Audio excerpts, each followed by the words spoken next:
Bonjour à toutes et à tous, bienvenue à notre séminaire dans le cadre de la quinzaine de l'économie circulaire.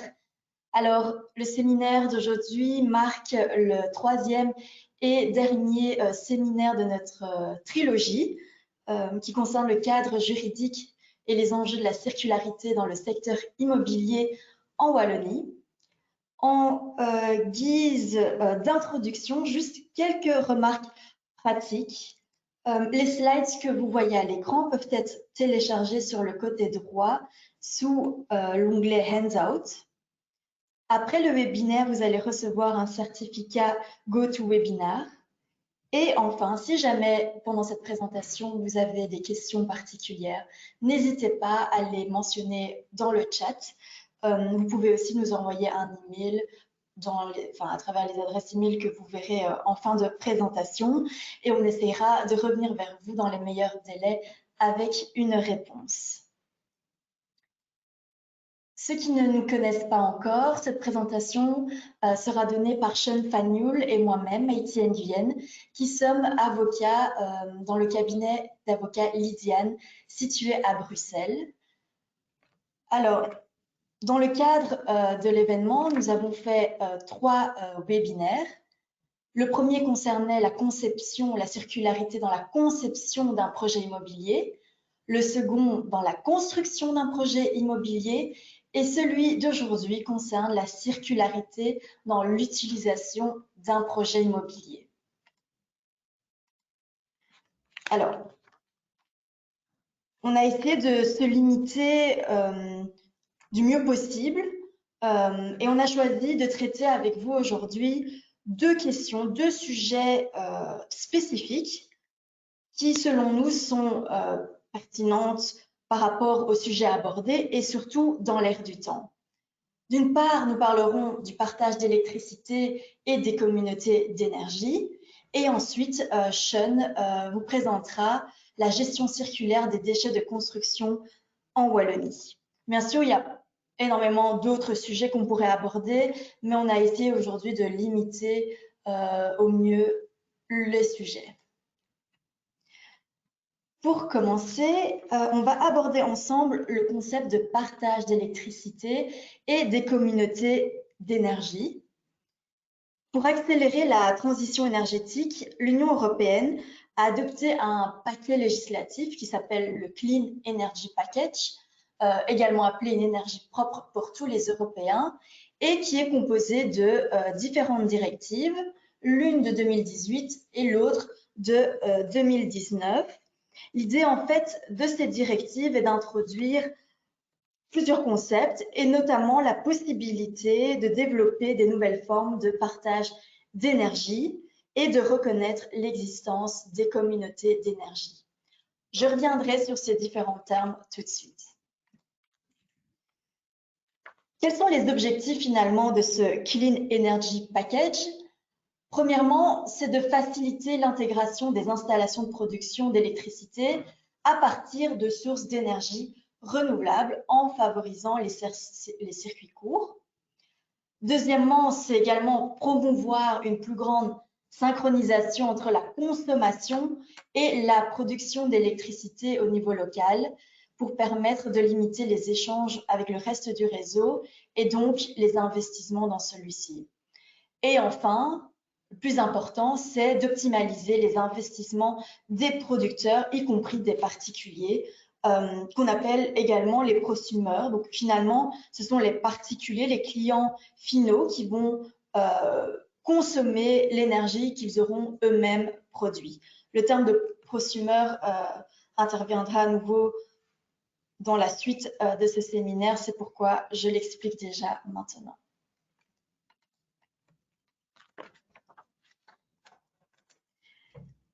En fait, il y a une augmentation des contraintes en cas de réinjection de l'électricité sur les réseaux. Donc, en fait, quand des petits producteurs avaient une surconsommation, plutôt une surproduction, pardon, ils pouvaient réinjecter ce surplus d'électricité sur le réseau. Sauf qu'il y a pas mal de contraintes liées à ça, notamment la fin des compteurs qui tournaient à l'envers, le tarif prosumer, tout ça, et ça inviter, ou en tout cas inciter à revoir le partage d'énergie autrement.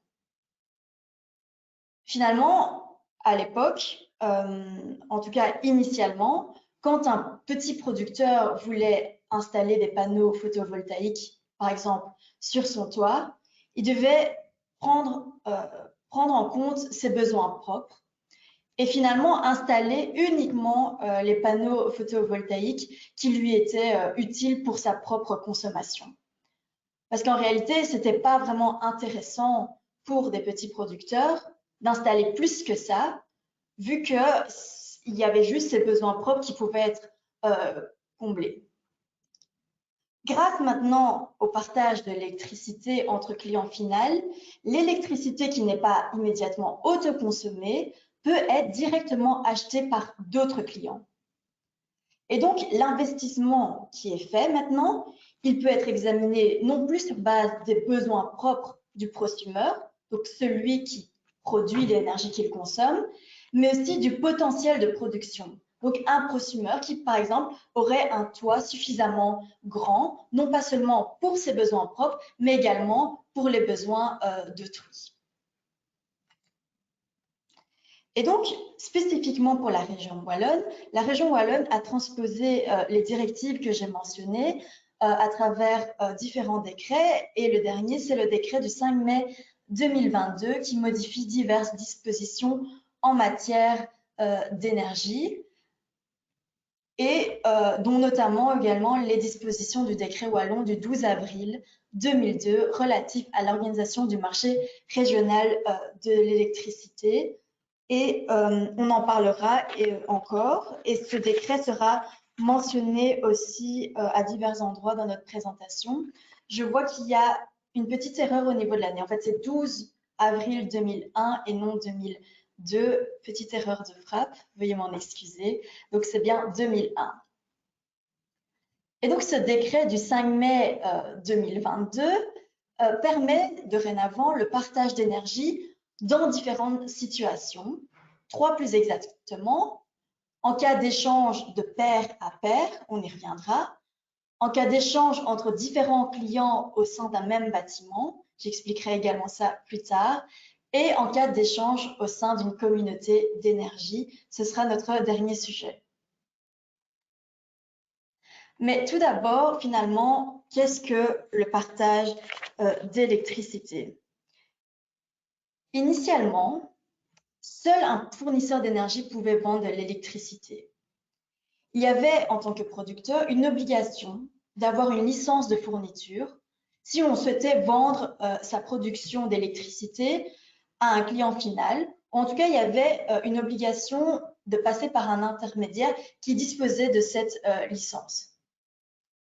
Donc, ça veut dire qu'un autoproducteur, donc par exemple le prosumeur qui va produire l'électricité qu'il va consommer, si jamais il a un surplus, il ne pouvait pas revendre ce surplus d'électricité sans avoir une licence de fourniture, ce qui était quand même assez contraignant.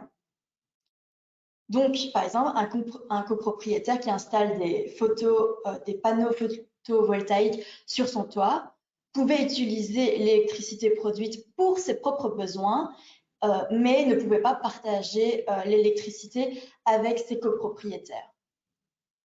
Maintenant, le partage d'énergie permet à plusieurs clients de se répartir entre eux au sein du même quart d'heure d'électricité produite, soit en tout, soit en partie, par une ou plusieurs installations de production raccordées au réseau et injectées sur ce réseau. On parle de quart d'heure, pourquoi? Parce que c'est la période élémentaire dans le marché de l'électricité. Et mis à part quelques exceptions, les acteurs du marché fonctionnent sur cette base, enfin sur cette période-là, le quart d'heure. Et donc, via maintenant la mise en place du partage d'électricité, il y a une obligation de mesurer quart d'heure par quart d'heure les quantités d'électricité injectées sur le réseau par les installations de production et d'autre part, les quantités d'électricité prélevées du réseau pour être consommées. Et donc, maintenant, il y a une obligation d'installer pour ce faire ce qu'on appelle des compteurs intelligents pour les partages d'énergie. Et en région wallonne, c'est une obligation qui a été instaurée depuis et qui est entrée en vigueur depuis le 1er janvier 2023. Il faut juste faire attention que le partage d'électricité, pour l'instant, est possible uniquement pour la production d'électricité issue de sources d'énergie renouvelables, avec une exception pour les communautés d'énergie citoyenne. Mais donc, c'est vraiment principalement pour les sources d'énergie renouvelables. Alors, le décret de 2001 et non de 2002 que j'ai mentionné, relatif à l'organisation du marché régional de l'électricité et qui a été modifié en 2022, permet le partage d'énergie dans 3 situations, dans 3 cas. Premièrement, en cas d'échange de pair à pair, en cas d'échange d'électricité entre clients situés dans un même bâtiment, et enfin au sein des communautés d'énergie. À chaque fois, je vais aborder ces 3 situations avec vous. À chaque fois, vous allez voir qu'il y a une référence aux dispositions du décret pertinentes. Je vais vous laisser le temps voilà, de regarder ça de votre côté. L'idée, c'est de pouvoir retrouver les différentes obligations dans ce décret-là, mais ce n'est pas le but aujourd'hui de tout parcourir avec vous. Ce qu'on va essayer de faire, c'est de se focaliser sur les caractéristiques ou les obligations les plus importantes dans ces 3 situations. Et du coup, premièrement, pour l'échange de pair à pair, donc le partage d'électricité de pair à pair, déjà tout d'abord, qu'est-ce que c'est? C'est un mécanisme qui permet d'échanger l'électricité issue de sources d'énergie renouvelables entre 2 clients finaux. Alors, il s'agit finalement d'une vente d'électricité entre clients actifs qui se fait sur la base d'un contrat qui doit fixer des conditions préalablement qui régissent l'exécution et le règlement automatique de la transaction, soit directement entre du coup les 2 clients finaux, soit via un intermédiaire.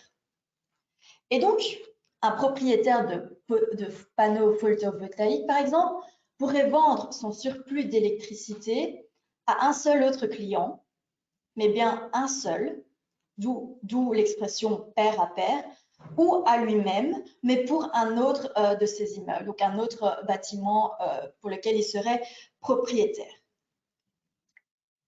C'est une activité, dans le cas où on voudrait faire un partage d'électricité de pair à pair, c'est une activité qui est soumise à l'octroi d'une autorisation préalable délivrée par la SWAP, la Commission wallonne pour l'énergie. Deuxième situation où on pourrait envisager le partage d'électricité, ce serait en cas d'échange entre clients d'un même bâtiment. Et c'est un mécanisme qui concerne surtout les copropriétés.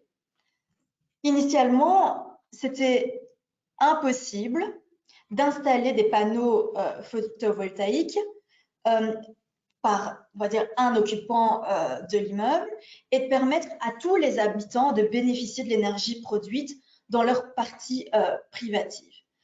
Enfin, c'était possible de le faire, mais ça impliquait plusieurs conditions. Alors, c'était possible, mais il fallait qu'un fournisseur intervienne. Il fallait que le surplus d'énergie qui devait être revendu aux autres habitants soit racheté par un fournisseur et que ce dernier puisse les revendre aux autres. Ou il fallait que l'habitant qui était propriétaire des panneaux photovoltaïques, il fallait que ce propriétaire-là puisse avoir aussi une licence de fourniture. Donc, c'était déjà quelques contraintes.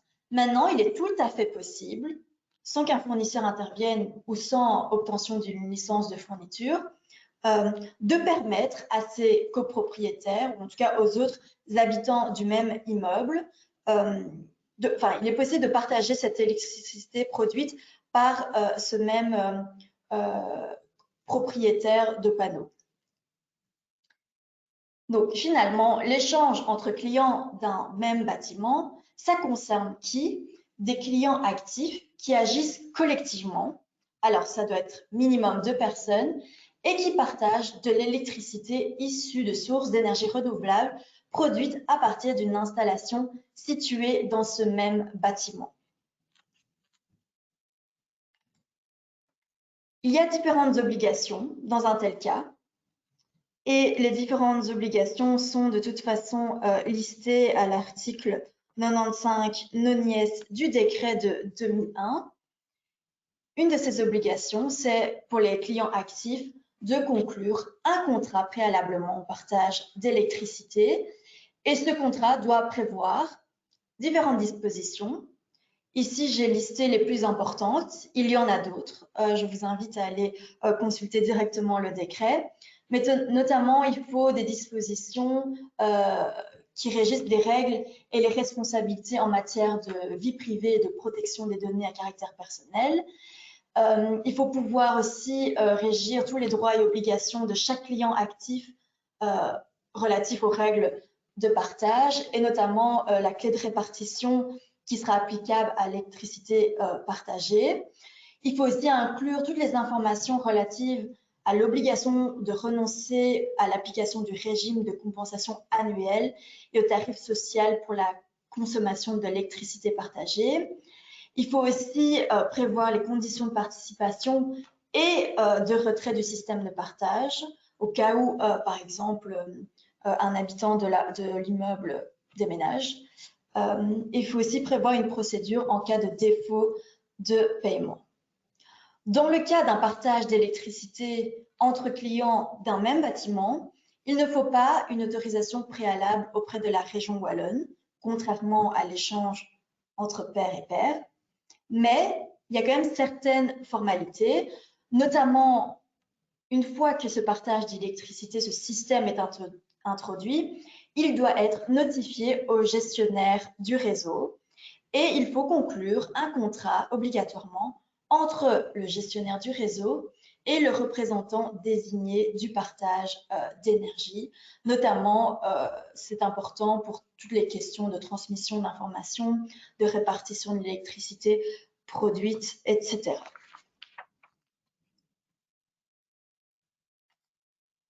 Troisième situation qu'on peut envisager pour le partage d'électricité, c'est l'échange au sein d'une communauté d'énergie. Alors, c'est un mécanisme qui permet de faire participer les citoyens directement au projet électrique. Ici, je vais vous expliquer d'abord un peu théoriquement ce que c'est, et puis après, on va voir des projets concrets qui ont été mis en œuvre, qui sont opérationnels aujourd'hui. Oui, il faut distinguer au niveau des communautés d'énergie deux types de communautés d'énergie. Il y a ce qu'on appelle les communautés d'énergie citoyennes, qui sont faites à partir de sources renouvelables ou non, et les communautés d'énergie renouvelables, uniquement constituées à partir de sources renouvelables. Il faut savoir que toute participation à une communauté d'énergie se fait sur une base volontaire. Pour être membre ou actionnaire, il y a une distinction à faire. On souhaite soit faire partie d'une communauté d'énergie citoyenne. À ce moment-là, toute personne physique ou morale pourrait être membre ou actionnaire. Et pour les communautés d'énergie renouvelables, par contre, peuvent uniquement être membres ou actionnaires les personnes physiques et les autorités locales, les communes, petites ou moyennes entreprises, dont l'activité professionnelle, l'activité commerciale principale n'est pas la participation dans une ou plusieurs communautés d'énergie. Alors, ici également, contrairement à l'échange entre pairs, de pair à pair, la création d'une communauté d'énergie doit être notifiée à la SWAP et faire l'objet d'une autorisation préalable. Quelques caractéristiques de ces communautés d'énergie: elles peuvent produire, consommer, stocker, entre autres, et organiser un partage de l'électricité produite. Les communautés d'énergie ont deux possibilités. Soit être propriétaire de l'installation de production, ou soit détenir un droit de jouissance Et donc, à ce moment-là, ces communautés ne sont pas propriétaires de l'installation, mais pourraient faire intervenir un tiers investisseur. Et donc, la communauté ne serait que détentrice d'un droit de jouissance. C'est important parce que en région de Bruxelles-Capitale, il n'y a qu'une possibilité qui est offerte. Les communautés d'énergie doivent être propriétaires de l'installation de production. Ce n'est pas le cas en région wallonne. Et donc, tous les participants à la communauté d'énergie doivent conclure un contrat avec la communauté d'énergie concernant leurs droits et obligations. Mais il faut préciser que les membres gardent leurs droits et obligations en qualité d'utilisateurs de réseau. Donc, par exemple, ils ont une sécurité d'approvisionnement d'office. Et donc, la communauté d'énergie s'ajoute au réseau et ne se substitue pas au réseau. C'est un détail important. Maintenant, je vais voir avec vous plus concrètement deux projets qui ont été mis en œuvre. Le premier projet est un projet wallon. Le second est un projet bruxellois. Et le premier concerne le projet Coleco, qui a été coordonné par IDETA en Wallonie-Picarde. Je sais, enfin, il me semble en tout cas que dans les participantes, il y a une personne qui travaille chez IDETA. Vous en parlerez sans doute mieux que moi et plus en détail. Mais voilà, l'idée ici, c'est de donner un premier aperçu aux participantes et aux participants de ce séminaire. Donc, je me permets de faire la présentation, même si elle ne sera peut-être pas exhaustive. L'idée, c'est vraiment juste de voir que concrètement, aujourd'hui, il y a des applications. Il y a eu quelques projets types qui ont été mis en œuvre. Et donc, ce projet Coleco, qui a été mis en œuvre en partenariat avec des acteurs publics, des intercommunales, des communes, et un acteur privé qui est Ologic, qui est une PME locale et qui offre un outil informatique de gestion qui lui permet de tester en fait son outil dans le monde réel et de pouvoir l'améliorer. Donc aussi bien pour le secteur public que pour l'acteur privé qui est intervenu, c'était un projet type et tout à fait innovatif. Quel est l'objectif finalement de ce projet-là? C'est de finalement lancer une dynamique locale d'autoconsommation collective en mettant en place des outils digitaux pour créer des communautés locales d'énergie éco-responsables. D'où le nom Coleco. C'est un projet qui a été lancé en plusieurs phases, qui est des phases particulièrement longues par rapport, on verra, à l'autre projet, le deuxième projet que je présenterai, mais je vous expliquerai également les raisons qui ont fait que ce projet a pris du temps, on va dire, à être mis en œuvre. Le lancement du projet a été mis en œuvre en 2019. C'était une phase d'abord de consultation au niveau local, au niveau des communes. On a consulté les acteurs locaux, communaux locaux, et 9 communes se sont montrées intéressées par le projet Coleco. Ensuite, il y a eu une deuxième phase qui est la phase d'apprentissage et de conception de l'outil logistique développé par Ologie. Et ça, c'était en 2020. Ensuite, il y a eu la création des coopératives qui ont pu servir de base juridique aux communautés énergétiques en 2021. Il y a eu ensuite le lancement de 2 projets pilotes, dont le projet qu'on va voir, le projet Hospigreen, qui a été réajusté depuis novembre 2021, plus exactement élargi plutôt que réajusté. Et à travers ce projet, qu'est-ce qu'on constate? Que finalement, mettre en place des communautés d'énergie nécessite énormément de ressources. Il faut des partenaires, il faut beaucoup de connaissances techniques et des outils de gestion. Il faut potentiellement aussi une coopération avec le secteur privé. Et donc, ça prend du temps, tout aussi bien au niveau de la conception qu'au niveau de l'exécution du projet. Mais le délai de mise en place du projet Coleco a pris du temps, mais peut s'expliquer par différents facteurs. il y a eu la crise liée au Covid et, plus important, le cadre législatif n'était pas tout à fait adapté encore. Le lancement à grande échelle d'un projet comme celui-ci dépendait d'une mise à jour du cadre législatif.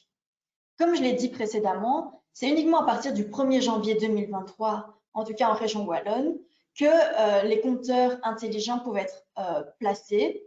Et c'était une condition essentielle finalement à la mise en place d'une communauté d'énergie. Pourquoi est-ce que le projet prend du temps aussi? Et pas simplement, je pense, dans ce projet spécifique, mais de façon générale, il faut une coordination entre énormément d'acteurs. Puis, il faut aussi créer un cadre juridique qui va permettre le déploiement du projet. Notamment, on va créer des coopératives, on va devoir signer des conventions de partage, il y a des démarches administratives à faire, il y a des autorisations à demander, tout ça prend du temps au niveau juridique et plutôt aussi au niveau administratif. Et puis, il y a différentes phases de test, de développement aussi. Il y a une phase de test et puis aussi, on a élargi le projet en fonction des résultats qu'on avait obtenus dans une première phase. J'y reviendrai tout de suite. Et donc, le projet Hospigreen, c'est finalement la première communauté d'énergie renouvelable opérationnelle de Wallonie. C'est un des deux projets qui a été développé par IDETA dans le projet Coleco. Et en fait, on a constaté qu'il y avait un besoin énergétique important, mais par contre, une absence d'infrastructures, alors qu'il y a des toitures, par exemple, suffisamment grandes que pour pouvoir installer des panneaux solaires en propre. Et donc, l'idée est venue en 2020 de lancer une communauté énergétique renouvelable qui est définie comme une personne morale dont les participants partagent de l'électricité produite à partir de sources locales d'énergie renouvelable et dont l'objectif premier est de fournir des avantages environnementaux, économiques ou sociaux à ses participants. Plus particulièrement dans ce projet Hospigreen, qu'est-ce qui a été utilisé? Une éolienne située dans le parc éolien de Tournai-Ouest et 2 unités de panneaux photovoltaïques également situées à Tournai-Ouest. Comme je l'ai dit, il y a d'abord eu une phase de test, de développement, et notamment, il a fallu mettre en concordance différentes données, notamment les données relatives à la production de l'énergie produite et les données en termes de besoins énergétiques. Et donc, des analyses ont dû être effectuées pour justement pouvoir fixer cette clé de répartition entre les consommateurs. L'idée, c'est que on va d'abord ouvrir à certains acteurs. Il y a eu 2 phases. Et ensuite, si la première phase s'avère positive, on va ouvrir à d'autres acteurs. Et c'est ce qui s'est passé. Dans une première phase, IDETA a fait une collaboration avec des acteurs privés, dont les sociétés Innovant et Serwal, et également des consommateurs publics, dont le centre hospitalier SWAPI, le centre régional psychiatrique Les Marronniers, la maison de repos et de soins du CPS de Tournai Moulins à Cailloux et IDETA. Suite à cela, comme c'était assez positif, ils ont fait un appel à candidature et désormais 2 sociétés privées du parc Tournai-Ouest ont rejoint la communauté d'énergie ainsi que 2 maisons de repos du CPS de Tournai et une autre unité du centre psychiatrique. Donc, désormais, il n'y a pas que des consommateurs publics, il y a également des consommateurs privés qui profitent de cette communauté d'énergie renouvelable. Et donc concrètement, en quoi est-ce que ce projet pilote a été positif? Après 3 mois de lancement, on peut constater un taux d'autoconsommation de 86%. Qu'est-ce que ça signifie? Ça veut dire que c'est un taux finalement d'autoconsommation, c'est-à-dire comment est-ce qu'on utilise au mieux l'installation. On découvre qu'il y a eu un taux de couverture de 47% des besoins énergétiques des membres de la communauté. Donc, c'est-à-dire que, oui, on va dire, on a pu offrir ou en tout cas couvrir les besoins à 47%. Dans une deuxième phase, donc lorsque des acteurs, des consommateurs privés se sont joints à l'expérience, on voit qu'il y a un taux d'autoconsommation de 89,5%, ce qui est une amélioration, et il y a un taux de couverture de 35,4%. Alors, ça reste une expérience positive. Pourquoi? Parce que on se rend compte que même si les consommateurs sont plus nombreux, il y a un taux de couverture qui est positif, alors même que rien n'a changé en termes d'installation. Il y a tout autant d'installations qu'au début du projet. Et donc, oui, il y a eu une réduction, bien entendu, de la facture énergétique après 5 mois qui est passée de 5 à 10% pour les participants. Et en ce sens, on pourrait dire que donc c'est un projet assez positif. Ensuite, le deuxième projet que je voulais vous présenter concerne un projet situé à Bruxelles qui s'appelle Nos Bambins. Donc, c'est un projet qui est situé en fait dans une école, un projet pilote à Bruxelles qui a été lancé en 2020 dans une école à Ganseren. Et c'est une communauté d'énergie renouvelable, tout comme le projet précédent qui a été présenté. Et donc, cette communauté d'énergie renouvelable a été constituée sous forme d'ASBL qui regroupe 15 résidents du quartier, donc 15 résidents dans le voisinage, ainsi que la commune de Ganseren. Et donc, comment se structure le projet? Il y a deux types d'unités de production. Finalement, il y a des panneaux solaires qui sont situés sur le toit de l'école même et des panneaux solaires situés sur le toit d'un autre particulier. Donc, la configuration contractuelle, comme vous voyez sur l'image, est comme telle.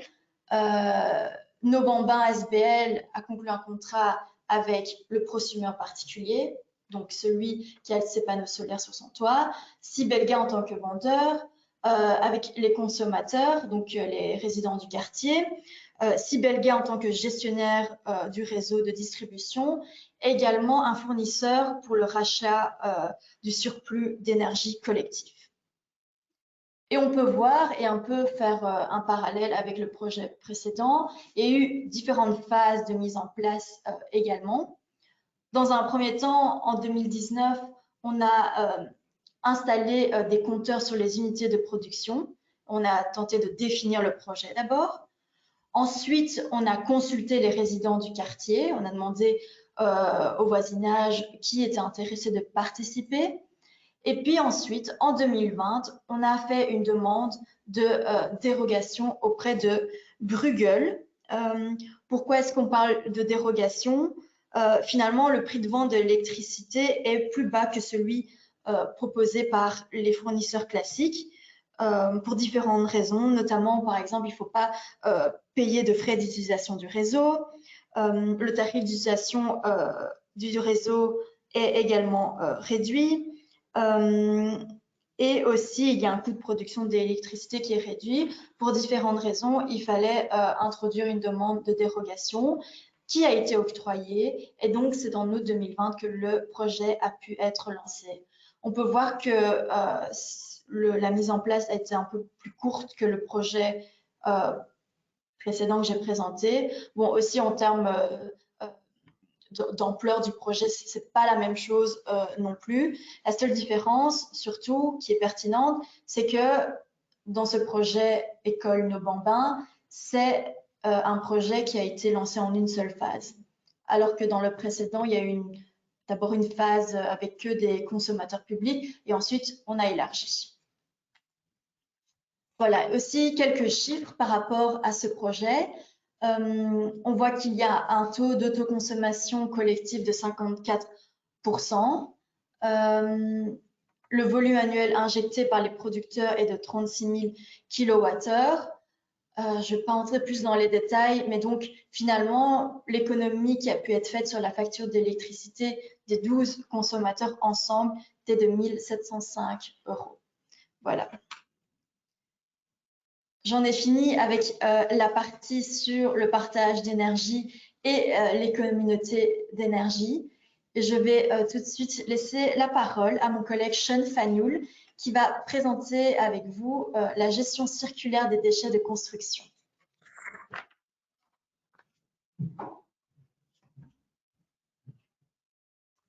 Alors, bonjour à tous. En effet, donc, je vais vous entretenir dans cette deuxième partie sur la gestion circulaire des déchets de construction. Alors, une petite remarque en guise de préambule finalement. Évidemment, les déchets de construction, ça peut concerner toutes les phases du cycle de vie d'un bâtiment, pas uniquement la phase d'utilisation et pas uniquement la phase de fin de vie.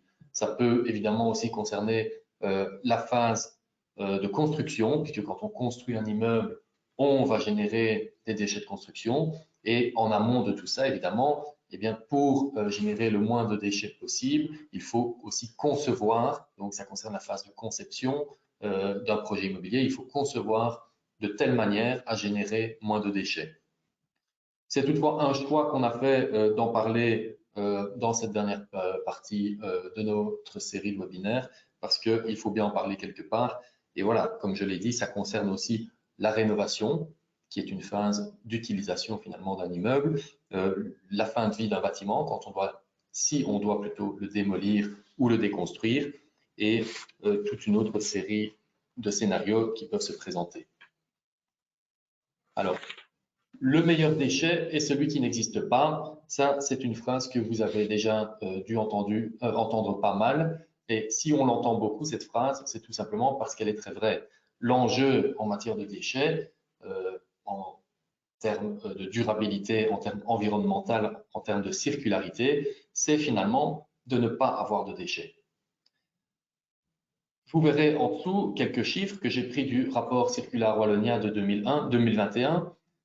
Force est de constater que les déchets dans le secteur de la construction et de la démolition, même en excluant les parcs à conteneurs et les terres excavées, eh bien, ça représente en estimation basse 5000 kilotonnes, donc presque 20% du parc de déchets wallons par an. En estimation haute, presque 7000 kilotonnes, donc plus d'un quart du parc de déchets wallons. Donc, c'est assez conséquent. La solution pour arriver, pour rencontrer cette maxime, finalement, le meilleur déchet est celui qui n'existe pas, c'est quoi? On ne peut pas se dire, oui, il faut générer moins de déchets, ça c'est certain. Mais comment? On ne peut pas se dire, toutes les activités qu'on a identifiées qui génèrent des déchets, on va les arrêter. Ça, c'est pas possible. On ne peut pas arrêter ces activités. On peut évidemment concevoir ces activités d'une manière différente pour qu'elles soient moins génératrices de déchets, voire si possible pas du tout, mais ça va être très compliqué. Et donc, en amont, on va essayer en effet de réduire la source de déchets, d'en produire le moins possible. Mais il faut également travailler en aval. Et quand on constate qu'on ne peut pas générer zéro déchet, on va quand même avoir sur les bras des produits résiduels en fin de vie, eh bien l'enjeu en aval, c'est de transformer ces déchets en ressources. Comment est-ce qu'on va faire concrètement pour transformer ces déchets en ressources? Eh bien, on va adopter un cadre stratégique et réglementaire. C'est ce qui a été fait au niveau européen, avec tout d'abord une directive de 2008, la directive 2008-98 du 19 novembre 2008, qui était déjà assez avancée, mais qui a été récemment modifiée en 2018 pour aller encore vers plus de circularité, plus de durabilité, et également d'autres directives spécifiques, par exemple certaines directives applicables à certains types de déchets en particulier. Au niveau régional, on va embrayer sur ce cadre réglementaire et stratégique européen. Et au niveau stratégique, on va adopter en 2018 en région wallonne le plan wallon des déchets ressources.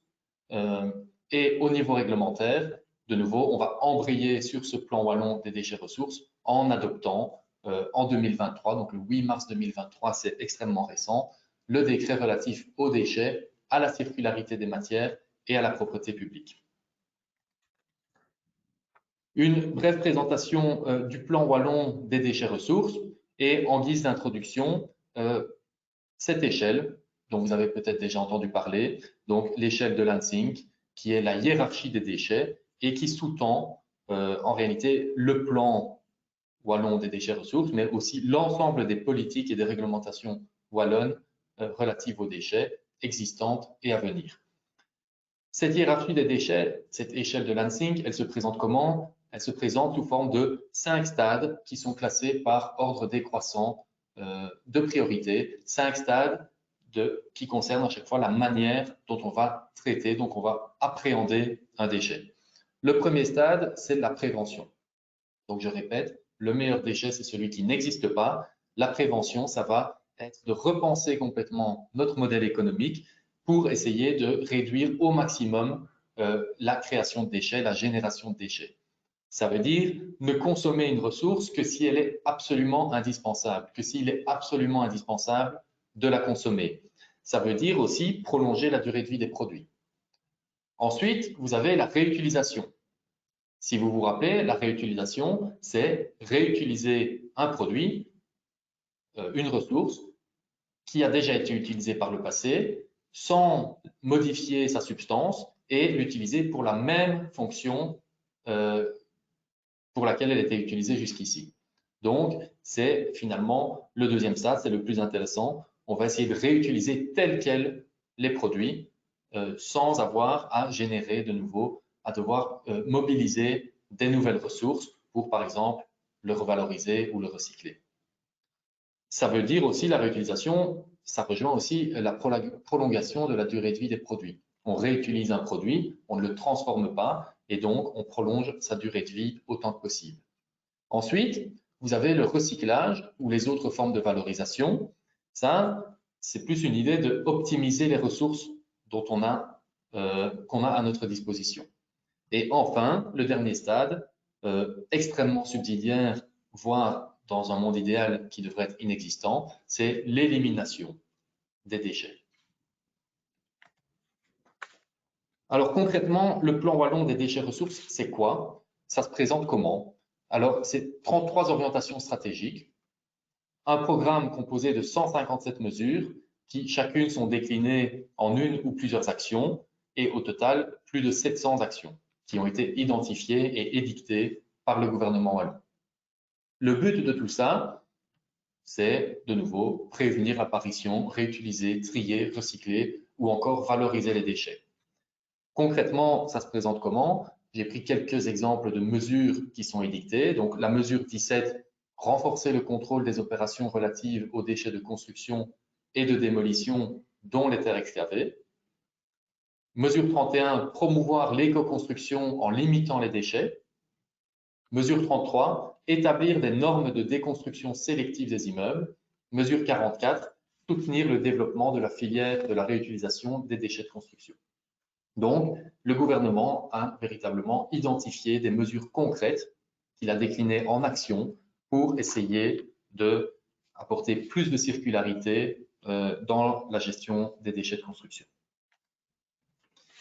La structure du plan wallon des déchets ressources, eh bien, ça se décline en 6 cahiers.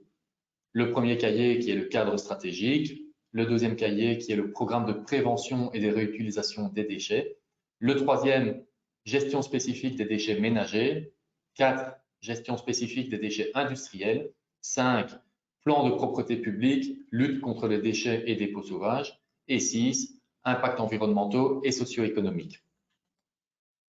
Alors, on ne va pas passer en revue l'ensemble du plan wallon des déchets ressources, mais simplement pour se rendre compte de la place qu'occupe l'économie circulaire dans ce plan, eh bien, on peut citer dans les toutes premières pages, un extrait dans les toutes premières pages du plan, une section consacrée à l'économie circulaire et qui dit notamment que les principes de l'économie circulaire sont le fondement de la gestion des déchets. Donc, l'économie circulaire, c'est vraiment le fondement, c'est la base de toute la politique, de toute la réglementation de la gestion des déchets en Wallonie.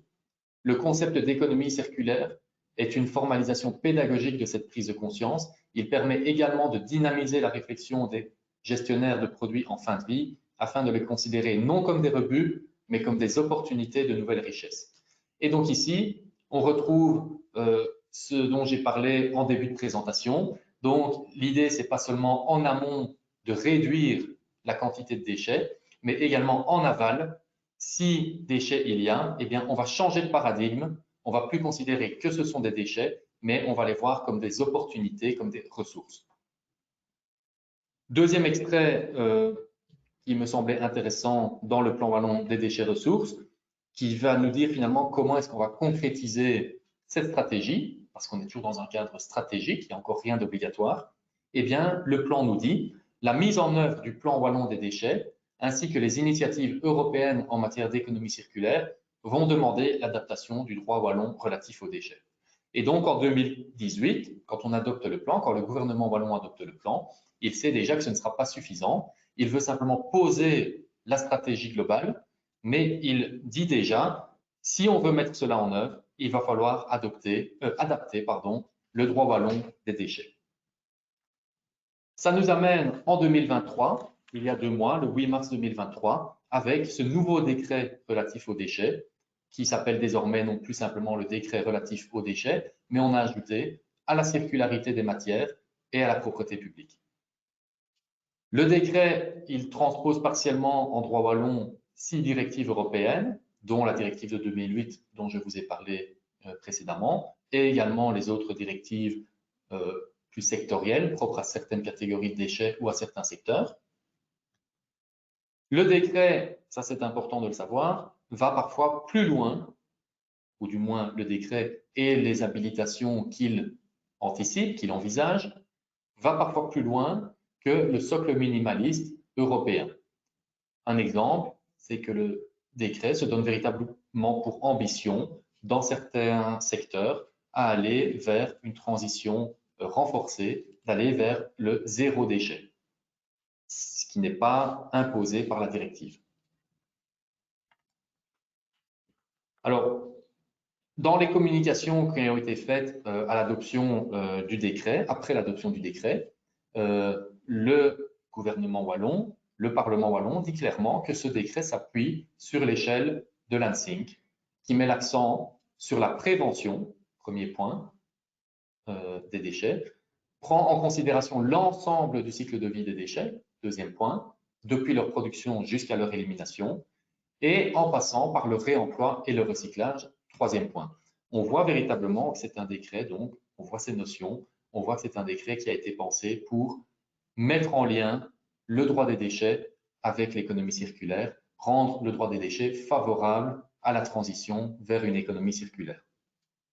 Toujours dans la communication, cette approche permet d'envisager chaque déchet non seulement comme une source de pollution à réduire, mais également comme une ressource potentielle à exploiter, contribuant à la transition vers une économie plus circulaire. Et donc, on retrouve encore une fois cette dualité, cette ambivalence du terme déchet, en fait, qu'on doit appréhender à la fois comme une source de pollution, avec l'objectif de réduire cette source de pollution, mais on doit aussi changer de paradigme et considérer ce déchet comme une ressource, avec l'objectif d'exploiter cette ressource au mieux dans le but de plus de circularité. Comme le plan, ici, je ne vais pas passer en revue tout le décret, ça sortirait un peu du cadre de la présente présentation. C'est un décret, il faut savoir, qui est très long, 260 articles, et donc ça n'aurait pas énormément d'intérêt de faire une présentation exhaustive de ce décret. Simplement, quelques points sur lesquels j'aimerais insister. Premièrement, l'objet et le champ d'application du décret, article 2, qui nous dit « Le présent décret et ses mesures d'exécution, très important, visent à protéger l'environnement et la santé humaine par la prévention ou la réduction de la production de déchets et des effets nocifs de la production et de la gestion des déchets, et par une réduction des incidences globales de l'utilisation des ressources et une amélioration de l'efficacité de cette utilisation, qui sont essentielles pour la transition vers une économie circulaire. » Et donc, de nouveau, encore une fois, je me répète, l'objectif ici du législateur, c'est vraiment de changer de paradigme, c'est de passer d'un droit des déchets où on va traiter le déchet comme une source de pollution à réduire et à faire de notre mieux pour s'en débarrasser de façon la plus écologique possible. Maintenant, on va vraiment passer à la transition vers une économie circulaire et considérer ces déchets comme des ressources. Un autre extrait du décret qui me paraissait intéressant, dans la section relative à la prévention, article 22, afin de prévenir l'apparition des déchets, de réduire leur quantité ou leur nocivité, ou de faciliter leur gestion, le gouvernement peut prendre toute mesure appropriée, impliquant, par exemple, de promouvoir, favoriser et soutenir le réemploi, en particulier pour les matériaux et produits de construction, entre autres. Réduire la production de déchets dans les procédés liés notamment à la construction, à la déconstruction et à la démolition. Qu'est-ce qu'on peut dire sur cette disposition? Premièrement, encore une fois, je me répète, mais c'est important, on est clairement dans une optique de circularité. On retrouve ces mots-clés, ces concepts clés de la circularité partout dans le décret. Deuxièmement, on voit que le décret considère le secteur de la construction et de la déconstruction comme un secteur clé. Il insiste à chaque fois, parmi les secteurs à mettre en avant, sur ce secteur de la construction et de la déconstruction, démolition. Troisième remarque à propos de cette disposition, eh bien, le gouvernement peut prendre toute mesure appropriée. En réalité, le décret en lui-même ne prend aucune mesure, n'impose aucune mesure. Le décret se contente simplement d'habiliter le gouvernement à prendre toute mesure appropriée, donc c'est extrêmement large, pour rencontrer les objectifs du décret et des directives européennes et du plan wallon sur les déchets. Troisième extrait que je voulais passer en revue avec vous, l'article 38, dans la section sur les dispositions particulières à la préparation en vue du réemploi et au recyclage. Le gouvernement prend des mesures pour encourager la déconstruction et la démolition sélective afin de permettre le retrait et la manipulation en toute sécurité des substances dangereuses et de faciliter la préparation en vue du réemploi, le réemploi et le recyclage de qualité élevée grâce au retrait sélectif des matériaux, ainsi que pour garantir la mise en place de systèmes de tri des déchets de construction, de déconstruction et de démolition. Les mêmes remarques, de nouveau, première remarque, on voit que l'économie circulaire est au cœur des objectifs du décret. Deuxième chose, on voit que le secteur de la construction est considéré par le gouvernement et le Parlement wallon comme un secteur clé. Et troisièmement, cette habilitation, le gouvernement prend des mesures. Le décret en lui-même, à ce stade, ne prend pas de mesures particulières, n'impose rien de particulier. Il habilite le gouvernement à prendre ces mesures. Ce qui m'amène à la fin de cet exposé et un constat, c'est qu'on est face à un décret cadre. Je le répète, en lui-même, le décret n'impose pas encore énormément de mesures, en tout cas pas en ce qui concerne le secteur de la construction. Mais le décret comporte de très nombreuses et de très larges habilitations gouvernementales. Il donne quasiment carte blanche au gouvernement pour adopter des arrêtés d'exécution de ce décret pour exécuter finalement la stratégie wallonne et européenne en matière de circularité. Et donc, il faudrait être particulièrement attentif dans les mois à venir, les années à venir, pour voir ce qui va se faire du côté du gouvernement et voir vers quoi on va aller dans cette matière des déchets et comment est-ce qu'on va promouvoir plus de circularité dans la gestion des déchets de construction. Affaire à suivre donc, et on ne peut pas en dire beaucoup plus à ce stade-ci puisque, comme je l'ai déjà dit, ça a été adopté le 8 mars 2023, donc il y a à peine 2 mois, et il faudra probablement attendre encore un peu pour avoir des mesures concrètes qui seront adoptées. Il me reste à vous remercier pour votre présence à l'un ou l'autre, voire tous les webinaires qui étaient consacrés à la circularité dans le secteur de la construction en Wallonie dans le cadre de la quinzaine de l'économie circulaire. Je répète que si vous avez la moindre question, remarque, aspect plus critique également, toujours les bienvenus. Vous pouvez les poser encore maintenant via le chat ou nous envoyer un email et on y répondra assurément et on essaiera de faire ça dans les meilleurs délais. Je vous remercie pour votre présence encore une fois et à une prochaine fois peut-être.